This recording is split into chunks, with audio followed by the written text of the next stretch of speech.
हिताधिकारी को मिल तीनोटी किस्ती। आईआईएम संबलपुर छात्र छात्री करेंगे सुभद्रा योजनार सर्वे।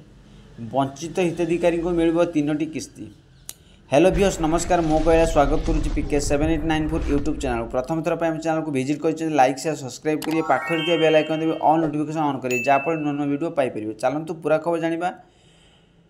महिला सशक्तिकरण दिगरे राज्य सरकार महत्वाकांक्षा योजना होइछि सुभद्रा। जड़े भी हिताधिकारी यही योजनार जेपरी बाद पड़े से सरकार पदक्षेप नेउछंती।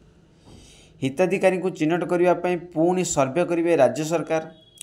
आईआईएम संबलपुर अध्ययन करुवा छात्र छात्री गाँ गाँ बुली सुभद्रा योजना वंचित योग्य हिताधिकारी मानक चिन्हट करेंगे। सर्वे करने पर सरकार निकट समस्ते रिपोर्ट दाखल करेंगे। रिपोर्ट आसवा पर वंचित थिबा समस्त हिताधिकारी को एका सांगरे तीनोटी किस्ती दिज्व बोली उपमुख्यमंत्री प्रभाती परिड़ा यह सूचना देइछन्ति। सेप्टेम्बर 17, 2024 राज्य सरकार सुभद्रा योजना आरंभ करते। यह अधीन योग्य महिला हिताधिकारी को वर्ष को 2टी किस्ती 10,000 टंका प्रदान कर।